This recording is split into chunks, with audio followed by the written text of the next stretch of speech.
Good morning. I'm Harley Schlanger from the LaRouche Organization, and today is October 25th, 2021. I'm going to devote my comments today to an extraordinary presentation given at the Valdai Club on October 22nd by Vladimir Putin, the president of Russia. I'm especially focusing on this because he said a lot of things that are highly relevant for the American political situation, and you're unlikely to see any of this covered in the U.S. media.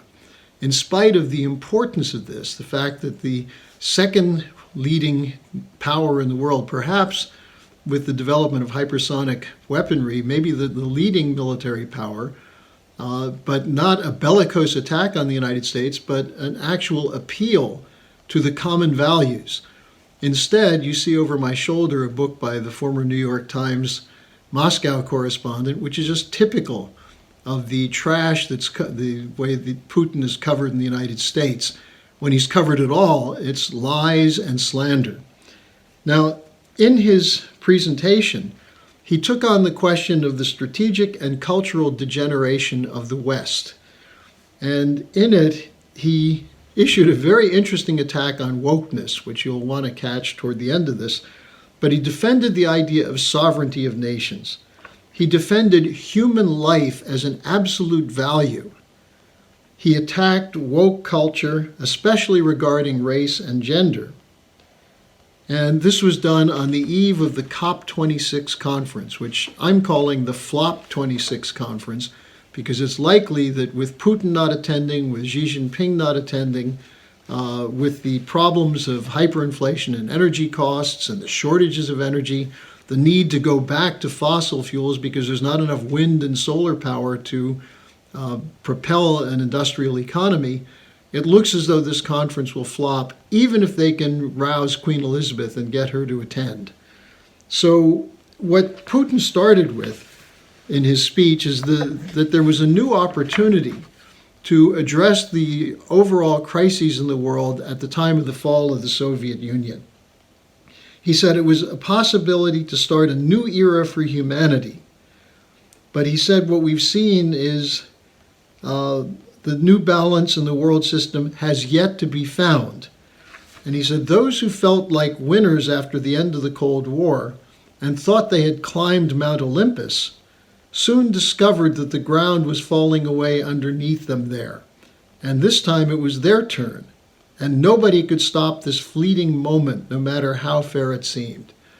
Now, this is absolutely an accurate assessment of the hubris, the arrogance of the unipolar world, the so-called rules-based order, which believed that the United States won the Cold War and that there was no room for any other system or disagreement, only the free market policies that were adopted by the globalist bankers in the United States, the trade agreements and so on, that made the small 1% of the wealthy super wealthy, while collapsing the physical economy of the United States, outsourcing industry and so on.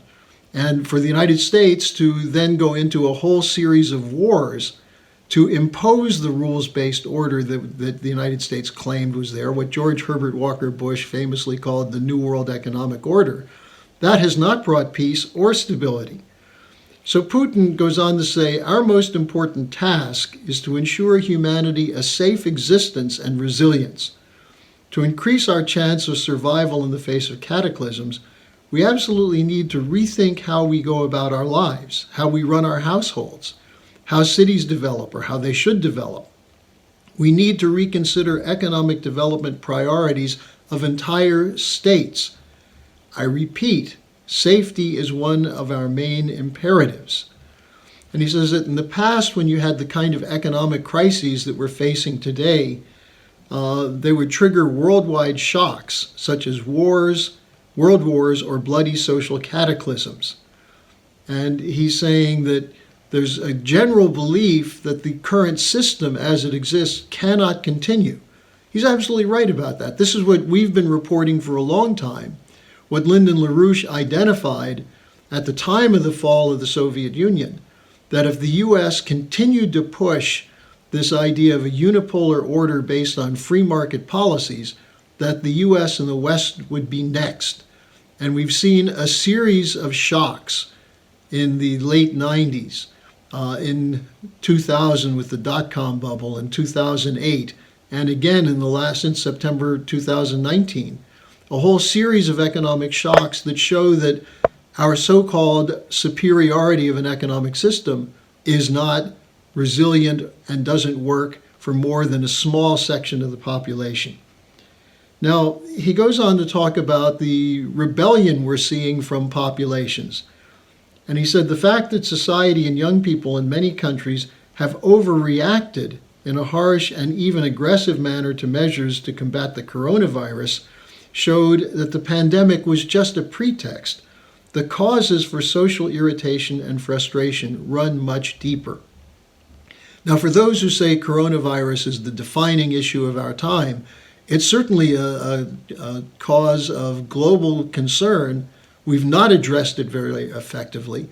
But the point is that the economic crisis which preceded it made the pandemic worse because the solution imposed by the unipolar world order was to cut back on public health, cut back on research and development, and give a blank check to big pharma. Now, Putin goes on to say that the world must work together. You have to forget sanctions against Russia.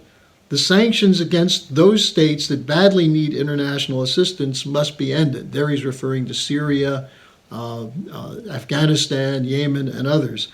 He says, where are the humanitarian fundamentals of Western political thought? And he said, egotistic interests prevail over the notion of the common good. Then he brings up this question in particular of Iraq and Afghanistan.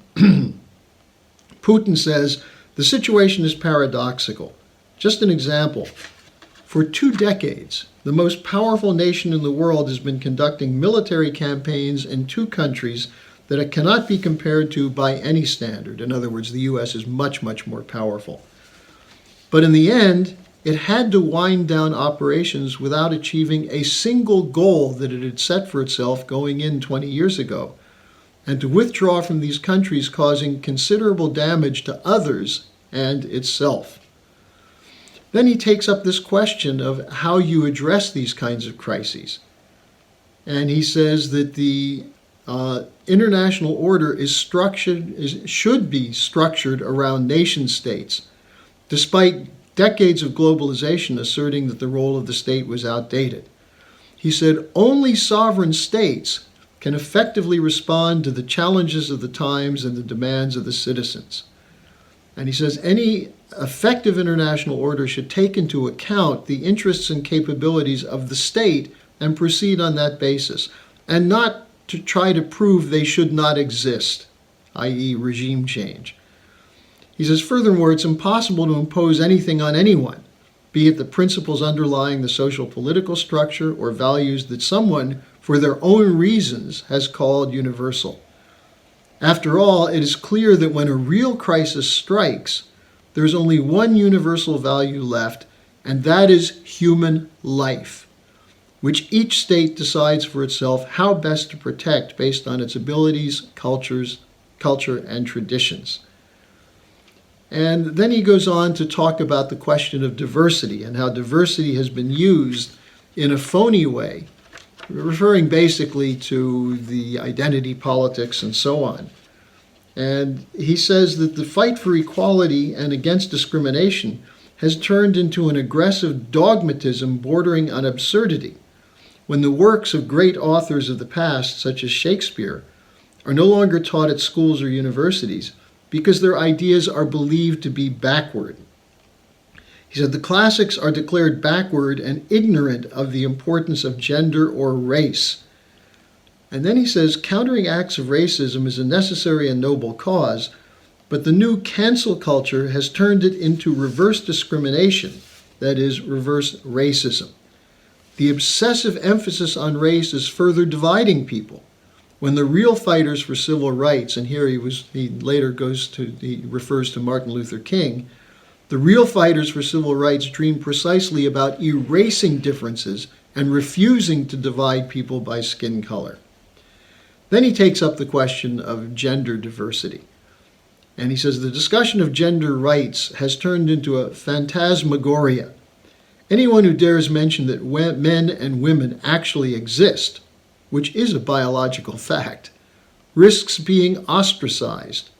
Parent number one and parent number two, birthing parent instead of mother, human milk replacing breast milk because it might upset people who are unsure about their own gender. I repeat, this is nothing new. And he says this is what they tried to do with the development of newspeak in the Soviet culture in the 1920s. And he said they made such a mess, it still makes one shudder at times. Then he continues, not to mention some truly monstrous things. When children are taught from an early age that a boy can easily become a girl and vice versa. That is, the teachers actually impose on them a choice we all supposedly have. They do so while shutting the parents out of the process and forcing the child to make decisions that can upend their entire life. And he says, we look in amazement at the processes underway in the countries which have been traditionally looked to as the standard bearers of progress. If that is their choice, that is their business. But do not make it ours. And he concludes by saying the conservative views we hold are an optimistic conservatism, which is what matters the most. We believe stable, positive developments to be possible. It depends primarily on our own efforts.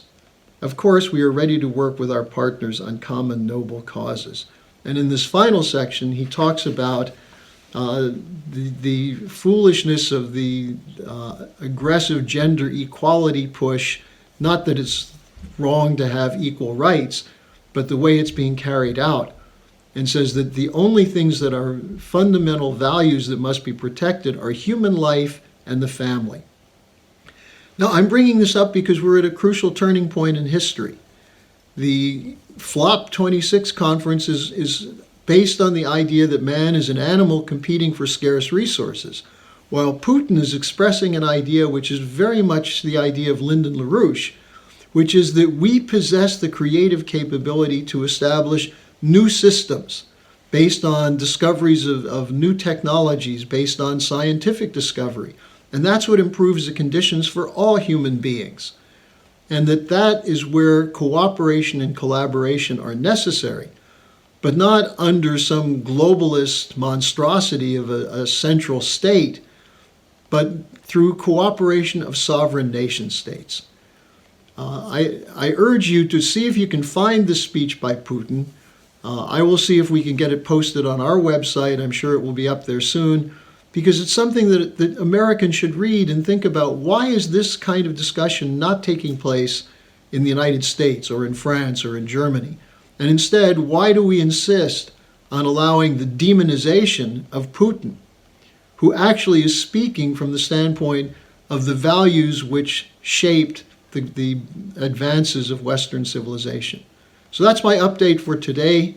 I hope you think about this.